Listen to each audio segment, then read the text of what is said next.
The all-new American dream. Now, some of you are going to hear this and you're going to say this is nothing new. But for many who have been indoctrinated into believing that how you become a millionaire is you go to college, you get your degree, even if it's a worthless degree, you have a college piece of paper, right? You're off to the races. Well, not so fast.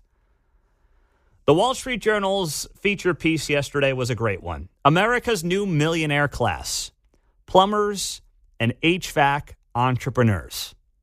Private equity is pouring money into skilled trade small businesses. Next thing you know, you're running an empire. Goes on to talk about various examples in this piece where HVAC business owners, plumbers who have built up their businesses are walking away and selling their businesses for tens of millions of dollars. And they're doing it in large part because private equity is seeing a place to make a lot of money. And they're basically buying out these companies.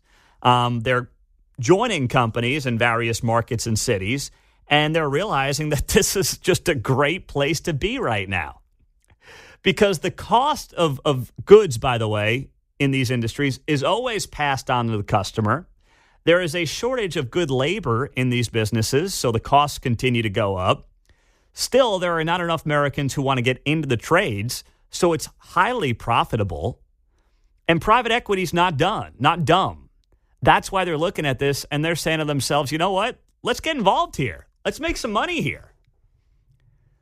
Private equity is also looking at another place where they think they can make a lot of money, and that's college football. If you have not been following that story, private equity is looking to get heavily involved in the landscape of college football because they believe it is still undervalued despite ESPN and Fox dumping billions of dollars into the product on an annual basis. The private equity guys and gals are not stupid. So the fact that they're like, you know what? HVAC, plumbing, college football. We are looking at these different entities as the future, as a way to make a lot of money going forward. They're usually not wrong. And the Wall Street Journal goes on the note here. Private equity is no foreign player in the skilled trade these days. Private equity firms across the country have been scooping up home services like HVAC, that's heating, ventilation, air conditioning, as well as plumbing and electrical companies. They hope to profit by running larger, more profitable operations. Their growth marks a major shift, taking home service firms away from family operators by offering mom-and-pop shops 7-figure and 8-figure paydays.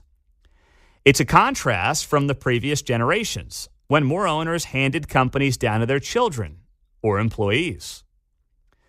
The wave of investment is minting a new class of millionaires across the country, one that small business owners say is helping add more shine to working with a tool belt. Brian Rassel, partner at Detroit-based Huron Capital, said, quote, "You don't need to go to Silicon Valley to have a successful career and entrepreneurial opportunities." And he's absolutely right. You don't have to do that anymore. So when you look at this story and you say to yourself, hey, you know some of the big brands around Kansas City, whether it's plumbing or HVAC, and I know some of these folks, and many of them have been bought out. Now, how much have been bought out by private equity remains to be seen. I don't know the answer on that front, but I know it's not unique to what's happening here in this town. It's happening all over the country. And there are examples in the Wall Street Journal article noting just that. If you live in a big metro area, chances are one of the service trucks you have seen drive by has recently changed hands. Private equity investors have purchased nearly 800 HVAC, plumbing, and electrical companies since 2022.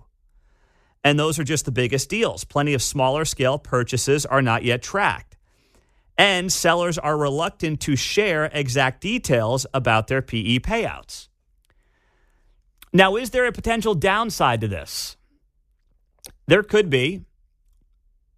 Private equity got heavily involved in the residential housing market, and that's been one of the reasons that you've seen the residential housing market skyrocket 30, 40% the last few years. Not the only reason, but unfortunately one of the many reasons. On top of that, could this lead to potentially a handful of private equity firms running the plumbing industry in most major American cities? Yeah. Do we want that? Is that potentially an example of monopoly starting up. You can make that case. But the reason I'm at least willing to accept this thus far is because the barrier to entry is pretty low. If you want to be a plumber and you've got the skill sets to be a plumber and you're a hustler, well, you can build up your own business. I'm not saying it's easy.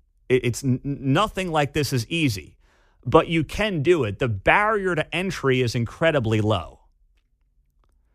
So I'm less concerned about, the monopoly starting up in a situation like this compared to, let's say, the residential housing market where there's only a finite number of homes. There's competition between those homes, and the competition between a young family and a hedge fund is not one that's inherently fair or good for the American people or good for us as a society. If private equity starts taking over plumbing and HVAC, well, it's not ideal, but it would create opportunities for other people to get in and potentially then build their own business, especially if private equity firms are trying to screw the customer. There will be ways around that, more so than there are in other businesses that private equity is trying to take over. So I'm not as concerned about it, but I look at this story as more one to say, hey, since COVID, people have been wising up, it seems like more so than ever, to looking at non-traditional ways to further an education after high school. And we know the trades are a place where you can not only have a great living, you're recession-proof, now you can even, if you have the chops, build a business. It's something that Mike Rowe, the Dirty Jobs host, has been talking about for a long time. And in fact, I saw that Mike Rowe was set to be in Wichita for an event that he was doing at Wichita State University Tech at an event that was happening here in the last couple of days. So you look at things like that. You look at the opportunities that exist. And that's why it's more important than ever for us to make sure that young people at the high school level are getting told this is an option for you. And not just men, by the way. I mean, I had a young lady work on the wiring at my house a couple of years back, and she was damn good at it. Trust me, she ran circles around me. Not that I really know what I'm doing with that stuff, but she was damn good. The opportunities are out there, not just to have a great living, but potentially to build that next 8-figure business.